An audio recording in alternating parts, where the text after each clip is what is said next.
Hey guys, it's Lady Katherine here, and I'm very sorry about having my glasses on in this video. I know there's a glare, but this video is another Becoming a Witch video, and I actually received quite a few responses or requests for something practical to do during all the theory and research, okay? So that's what inspired this video. It's all in psychic self-defense, and the reason why there's a little square glare in my glasses is because I have my computer right over here with my notes. So let's dive in. Why would you want to learn psychic defense? Well, first and foremost, psychic defense is astral or energetic defense, alright?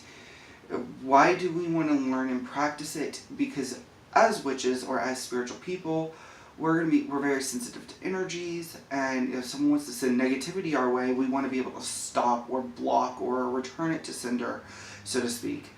And I'm not wanting new witches to start diving right into spell work. I'd rather you build a solid foundation first. And that's where this practical application type video comes into play of psychic defense.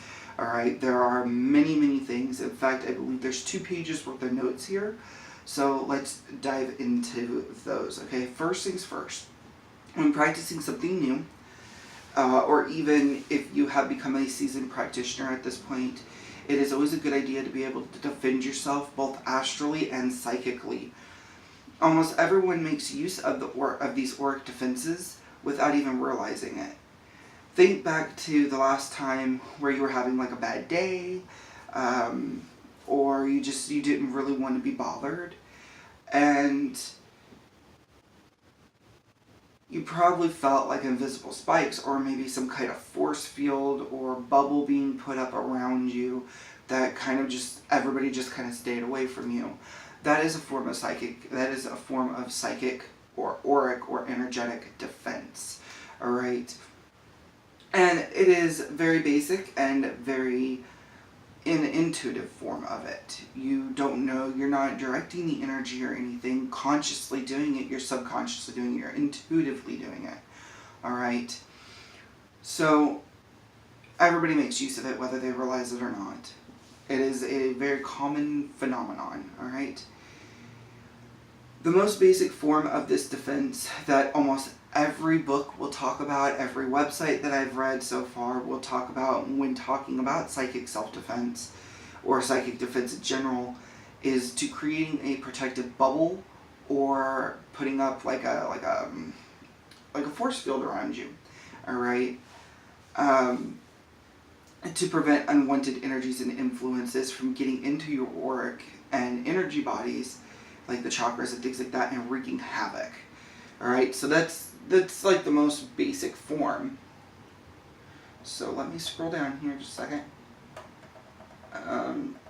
So a few things before we actually dive into the main content of this is you want to remember this. Your thoughts have an energetic effect on the higher frequencies of manifestation in the physical realm, alright? So what does that mean? It means you think something, you're going to affect energies, which then will bring that into manifestation. If you think about it enough, that it will bring that into the physical reality of physical realm, into a manifestation of some form, alright? So I'm not saying you could sit there and think about money and do none of the work whatsoever. That's not what I'm saying. You know, you have to put forth effort if you want money. You can think about money. It's a form of magic. It's a form of energy. You know, because you're affecting that higher frequency. Then, if you're on the physical side of things, if you're working to find a job, maybe writing a book to bring in money, whatever it may be, then it'll start coming into the physical reality because you're putting forth your will to drive that. I'm not saying that you can just think about it and it's going to happen. When it comes to physical things like money or trying to find someone, trying to find, you know, like someone to be in a relationship or with that. It just doesn't work that way, okay? There's more to that, and we'll get to that when we actually talk about the spell work and ritual portions of ritual videos, which will be way later on. We have a lot of inner working and a lot of studying related things to do before we actually get to the physical. All right. So with that being said, they are real, and if you believe something to be true about yourself, then it will tend to manifest in the way that you believe it to, according to your skills and talents. Okay. So the more you work with psychic defense, let's say we're going to say force field, the more you work with it, your skills are going to get better with it. You're going to become more proficient with that particular technique. So therefore, it's going to get stronger and stronger and stronger. Okay? Now, let's say you've been doing this your whole life. You didn't even know there was a whole such thing as psychic self-defense. You've just been visualizing that force field up. Okay? You're obviously going to already have the skill. But the more you work with it, the stronger it's going to get. Alright? And everybody is different. Some people can visualize it. With me, it's different. I feel it. I don't visualize it. I kind of feel like a force field around me. And I just keep feeling it until I feel it so intensely that I know it's real, that I know it's there, that I know it's protecting me. Alright? But some people can actually visualize really well. And for me, most of my visualization manifested in a physical form. Like, if I were to visualize for money, I'd start feeling money in the palm of my hand, as if it was literally there, or someone was literally slapping bills down into my hand. That's how I've always, for some odd reason, been able to do it. Alright? Obviously, okay, we already talked about that. In the case of psychic defenses like force fields, you are acting on those higher frequencies of reality more directly. Indirectly in the case of building something through visualization alone, and directly in the case of clairvoyantly, or in my case clairsentiently, viewing or sensing the energy structures and then consciously modifying them in real time through your force of will. Alright? And kind of wrote down some of the stuff like in really long writing as well. The more times you practice doing something, the better you're going to get at it. As I've stated multiple times already, practice. Practice makes perfect with everything, especially when it comes to witchcraft, okay? You're never going to be perfect at 100% out of the gate. And it's going to take practice to develop and build that skill to where it's something you can do in a matter of minutes or seconds or whatever it is that you do. Like, I can almost, in certain instances, I have been able to throw that force field up and actually feel it real around me, within a matter of seconds. And like I said, it's very rare, but I'm still working with it. I have always worked with a suit of armor technique that now I'm working with some more of the basic stuff, and it is a transition. It is getting used to having something that's really heavy like a suit of armor to something that's a little more lighter, a force field, an energy force field that just bounces things off. Alright? It is still possible that someone stronger than you, that has a stronger force of will, can actually be able to break through your defenses. So don't get ahead of yourself. Don't get a big head because you got the technique down.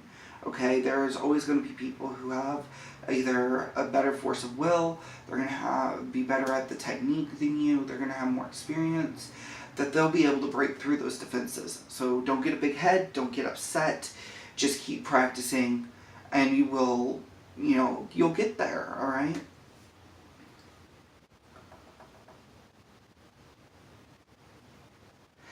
Energies, as a quick couple notes on energies here.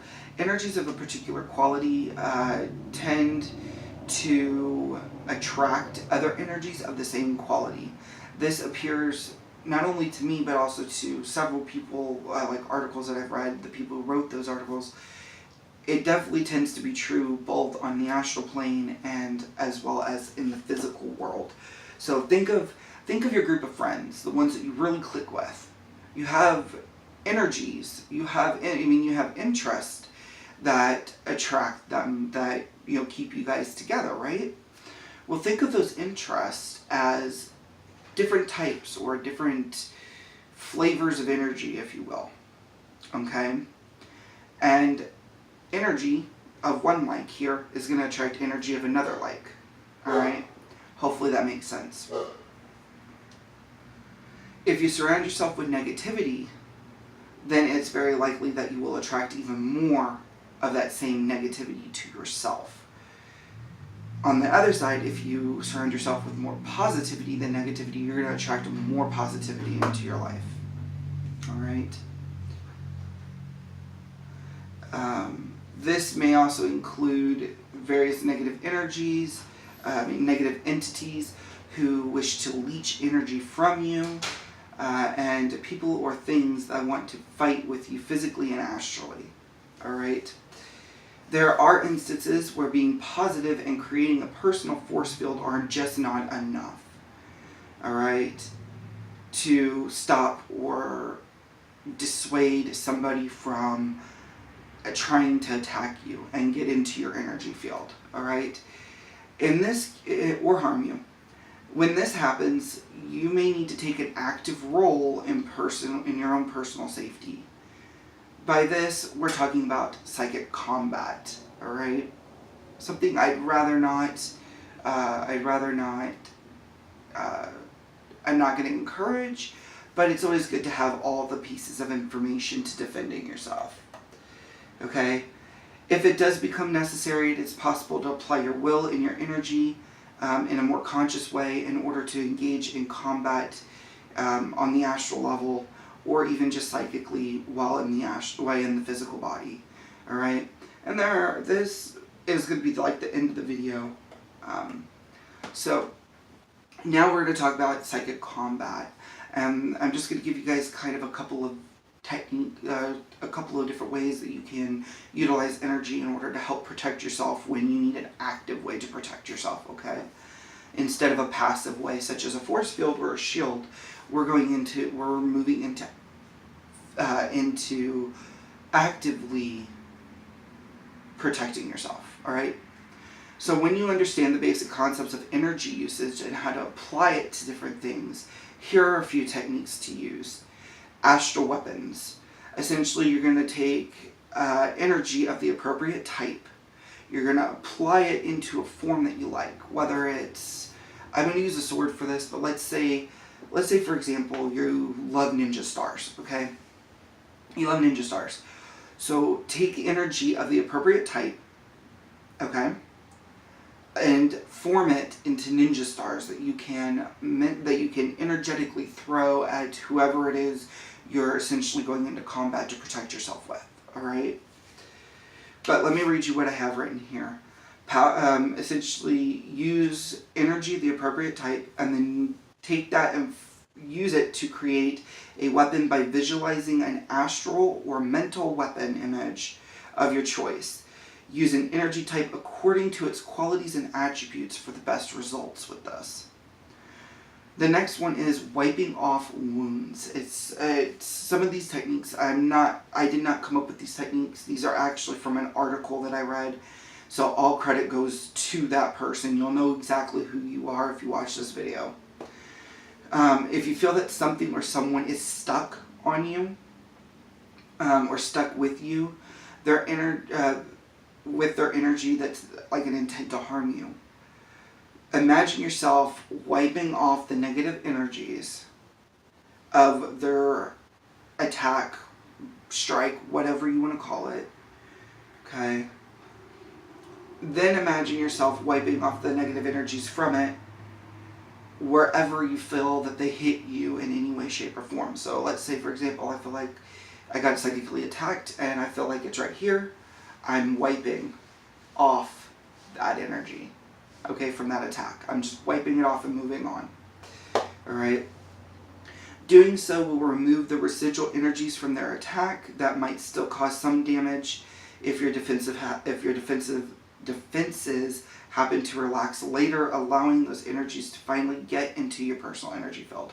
We don't want residual energies to get into our energy field. So we're going to wipe those off. We're going to get them clean. We're going to cleanse the wound, so to speak, if you will.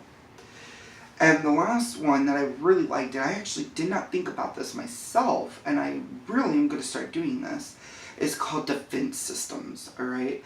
This is essentially if you understand how to work with energy, you can and know how to create astral structures with that energy, then this is going to be a very simple technique. So to create a defense system for a room or a house, all you need to do is you can pick an object. I've done this technique once, and I picked an object. I'm not going to say what it is here because I don't want people to know. Plus, I also have other people in this house that we're fighting with right at the moment. I don't want them to know either.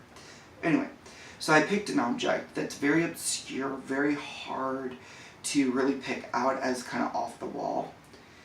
And I charged it as a defense system energetically. So essentially when negative energies are coming to me, it's going to throw up a force field that not like a dome sized force field, but a force field that encompasses the walls of the room, the floor, and the ceiling. Alright, and start bouncing those energies off and protecting them. Alright, but you can also do this as well on the astral level in choosing an object. You don't want like a Christmas tree or something that's going to be off the wall, but something simple. Okay, let's say for example a rock, an astral rock, and keep charging it with the defensive energies and the force field, and essentially telling it to act in a way to defend you and to throw up when any negativity is coming towards you while you're in that room. Alright, so those are a few other techniques other than just using a shield or a force field. I personally feel the force field works better for me. That's a personal preference. And I use the force field like when I'm out and about. Alright, and then of course I told you about the defense system, which I do use and work with while I'm in my room. So yeah, with that being said guys, this has been a long video. So I will see you guys in the next video, and until next time guys, namaste.